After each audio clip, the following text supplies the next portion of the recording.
So the next question is wrestler I think is underrated. So Morehouse, who's your underdog? Who's the guy that you'd like to see more of, but for whatever reason they're just not giving it to us?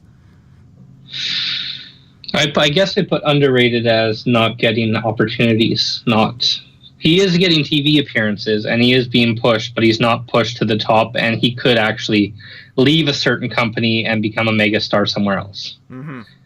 And I'm gonna pick Moose. Moose, okay. Yeah, Moose. I believe has a Vince look. Oh, A Vince body. yes. Yet for some reason he's keeping to Impact's commitments. A Vince, And yeah. TNA or Impact Wrestling could be pushing Moose to the roof and treating him like a Hogan, but they haven't yet.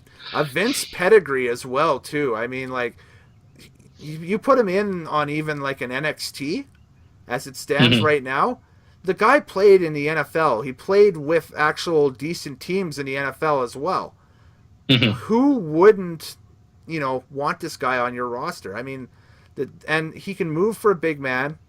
He's been put in some very questionable booking feuds and that stuff and storylines, I should say, over on Impact Wrestling. But the deal with Impact, of course, was it was always fluxing and changing, and you didn't know who was doing what. And so it's kind of like, teams that change their head coach once in a while, or not once in a while, but every season. I think we're Oilers. Yeah, I was going to say, I think we're a little bit familiar with that in our neck of the woods here.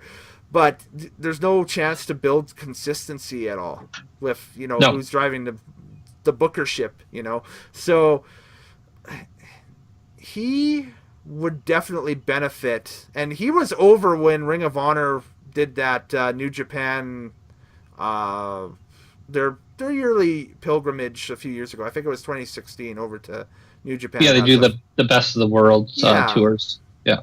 Yeah, and that one show at the Korakuen, the Japanese fans just love watching the dude. So, he has it, but Impact's not yet, at least, pushing him to carry the company. Yeah, that's a great choice, man. Blows my choice out of the water.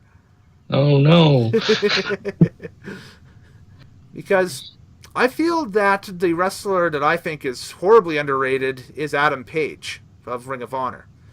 And it's just because the dude can move around the ring, and I love watching old Stan Hansen and heck even Bradshaw matches and that stuff from their early parts of their career, and Hansen, of course, when he was in All Japan, and just a god over there.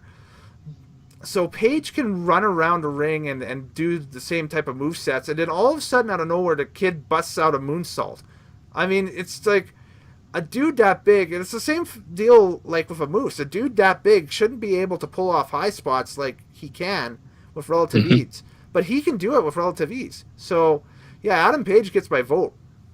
Page, ever since he kind of joined the Elite, he's finally getting noticed. But before that, for years, he was just toiling in the mid-card in Ring of Honor with no real gimmick. No, I think they brought him in as, I want to say he was with Kevin's, like, when he first debuted in Ring of Honor, it was like with Kevin Steen and Steve Corino and that group. I could even be wrong with that lineup, but it was like early 2014. Yeah. And he was like running around. I think him and Steve Corino's kid were, they had a feud, yeah. Yeah, or they had a feud, yeah, okay. Yeah, the feud was he befriended Steve's kid and then made him into a heel, which Steve didn't like, which is weird because Steve's also a heel, but right. I guess you can't be more heel than a heel. Gotcha, yeah. Okay, yeah, that makes sense there. So, but since joining the Bullet Club, man, this guy is just elevated to the top level and that stuff. And just the matches he's had this year alone have really, really impressed me. Like, really impressed me. And he showed a funny side. Oh, absolutely. Yeah, that whole his whole thing. Detective on Joey Ryan's suplex, that's hilarious. Yeah. The U-porn plex, yes, exactly. Yeah. So. But yeah, so Adam Page gets my vote for that category.